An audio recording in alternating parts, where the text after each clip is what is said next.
So yes, war is ugly and innocent people will be killed. Things could yet go very badly wrong. And there is no guarantee that Iran will get democracy after this. But I've never in years seen a war like this where people in the country being attacked are cheering the bombs. The issue is freedom. Freedom from tyranny and fear. And the news from the battlefield so far is good. No wonder freedom's enemies are weeping. To discuss this, I'm joined by a Bolt Report regular and a man who's been consulted on these war plans, General Jack Keane. He's a former Vice Chief of Staff of the United States Army and a four-star general. He's now chairman of the Institute for the Study of War. General Keane, thank you so much for your time. Thanks for fitting us in a very busy week for you. You told us more than a month ago that this attack was coming. After less than 48 hours, what has been achieved? Is it more than you expected? Well, I'm very familiar with the plans.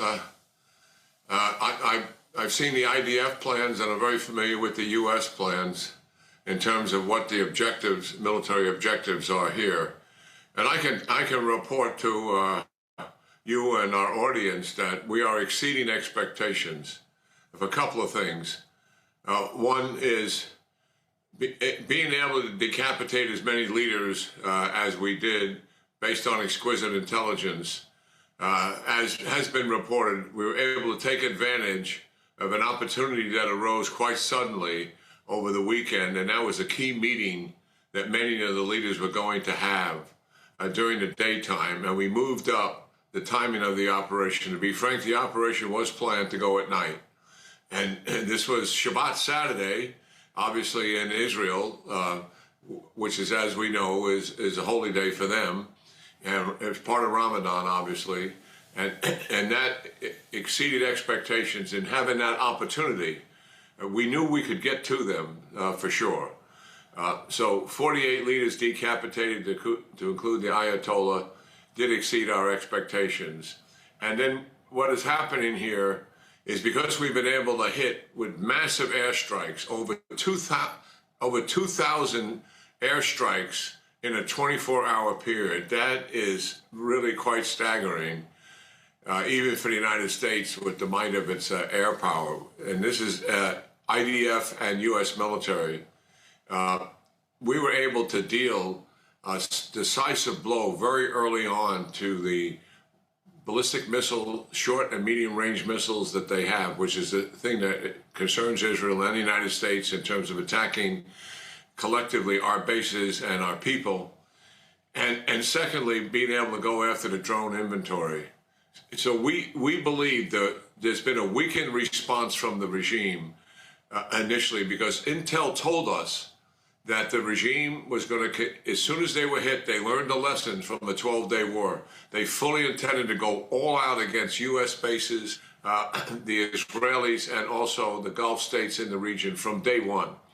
They were not able to do that, and we think two reasons. One, hitting the chain of command at the top, but also disrupting through cyber attacks and taking down kinetically some of their ability to communicate, disrupted a very centralized chain of command that they enjoy there. And secondly, going after those missiles and drones very early on. So what we're getting back in terms of retaliation, while they obviously are retaliating, and they've killed Israelis and they've killed Americans and they've wounded both, we are getting less than what we expected, and that is very good news. Plus, we have taken down their Navy. They are not going to be able to disrupt anything in the Persian Gulf, to be sure. And we are systematically, Andrew, taking down everything that sustains this regime. I mean, their legislature, the National Security Council, the agencies that support the political side of governance, and then the IRGC, military forces, and security forces, Basel militia, the police, all that prop this regime up and able to sustain it. We are systematically taking this apart, deliberately, not just the leaders at the top. We don't want their ability to recover from this whatsoever. That is our intent here. And then take the arsenal of weapons that they have completely away from them. And that is what we're about.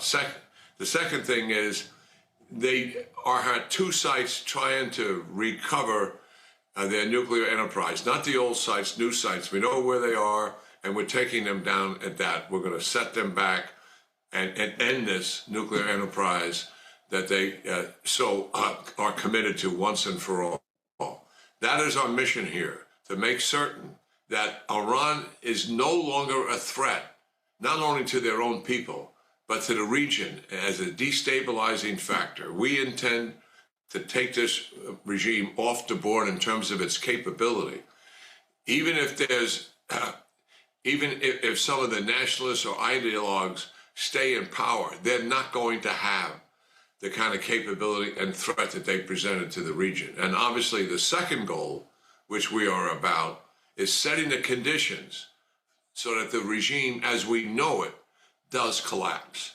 And we suspect, based on some intel that we're getting back through our Central Intelligence Agency and through the Mossad, that they are beginning to splinter and divisiveness is taking hold. It's not surprising when you take away that many leaders, people start to question, do I really want to be a part of it?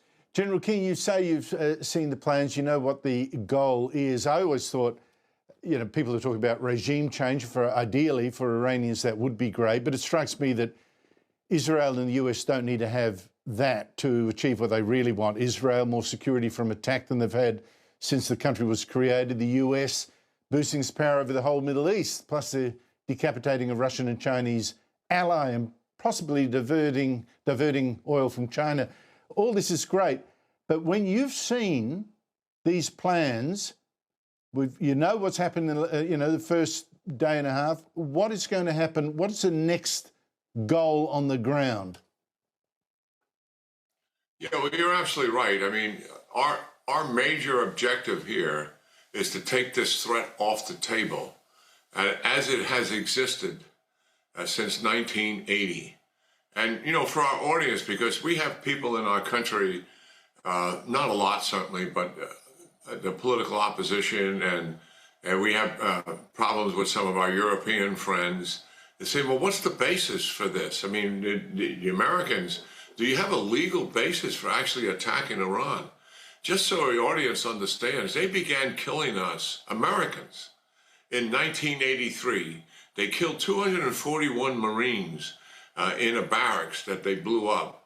First vehicle suicide bomber ever used in an effort like that. They blew up the U.S. Lebanon embassy, the U.S. Kuwait embassy. They blew up, in the 90s, they blew up our barracks in Saudi Arabia. And we're talking about hundreds of people right now being killed. And then in Iraq, using advanced IEDs that their scientists and engineers created so it would penetrate all of our tanks and fighting vehicles and all of our armored vehicles. The official number is 600 dead. The last commander that was there, four-star General Lloyd Austin, who became Secretary of Defense, used to work for me. He said, Jack, the number is really closer to 2,000. We have every right to do what we're doing. Prior to October the 7th, the Iranian-backed militias attacked U.S. bases in the region, in Iraq and Syria, 175 times. After October the 7th, they did it 125 times. In all of these incidents that I've just mentioned about killing Americans, that involved 3 presidents, 2 of them Republicans, 1 of them Democrats. Not a single one of them ever retaliated. If we get a positive government out of this in terms of regime change, right, that's icing on the cake. But this is a national security threat to the United States and to the region that's been destabilized for almost 50 years. We are taking it off the table. That is the #1 objective. Well, General Keane, I'd go further than that. Iran, the way it's been lashing out at many of its Muslim neighbours with drones and rockets, you've got several dead already. Can you imagine what a regime like that would have done had it got a nuclear bomb, the way it's flinging weapons around willy-nilly? Now, it's interesting here, General. Iran's foreign minister is blaming rogue military or Revolutionary Guard Corps units for doing this, like is distancing what remains of the regime in Tehran from this lashing out. Suggests to me that already there's some manoeuvring, already there's some splits up the top about what to do next. What does all that tell you? Well, let me mention about the Gulf states. The good news is here, attacking the Gulf states has backfired on the Iranians. They have come together, and certainly I've always been frustrated with them because privately they support everything we're doing and what the Israelis have been doing. Everything from October the 7th, privately. Publicly, not quite the same. And I wish they would stop that kind of nonsense and stand up for their principles and support the security that needs to be in the region. Here's the good news, though. 4 of those nations are going to respond offensively against Iran. One already is. I can't reveal those names because they don't want them revealed. But one has already attacked, and 3 others are going to participate in that. So this is backfiring on the Iranians. And they have limited amount of missiles. And these countries that are being attacked, the Gulf states, they have very good defensive systems. Most of them are ours that they've been purchasing for years. So they're in pretty good shape in defensive capability. And now 4 of them are going to contribute to the offense. And that is all very good. This IRGC, we're going to strip that unit away. It is not going to exist in any shape or form where it continues to be a threat in the region and also to their own people. We're stripping away the Basel militia and all the repression forces that are used against the people. That is why this campaign, from the outset, has been a minimum of 2 to 3 weeks. The president today said it may take as long as 4. And I know where he is because I spoke to him this morning, and he's in this for as long as it takes. This operation is conditions-based, so our audience understands that. We have objectives that we want to achieve against the Iranian regime and against all of its capabilities. Those are defined military objectives. We are setting the conditions to achieve them. If it takes longer than what we expect, then we're going to do that until we achieve them. If we can do it in less time, because the regime starts to collapse and people are starting to surrender and capitulate, we will certainly accept that reality. But as of now, we're looking at something in the neighborhood of every single day pounding these people for 2 to 3 weeks. That is the plan that's on the books. General Keane, thank you for that brilliant insight into what's really going on. I really appreciate that. Fingers crossed that it works out as well as it has for the first couple of days. Let's hope that it continues that way. Thank you so much for your time.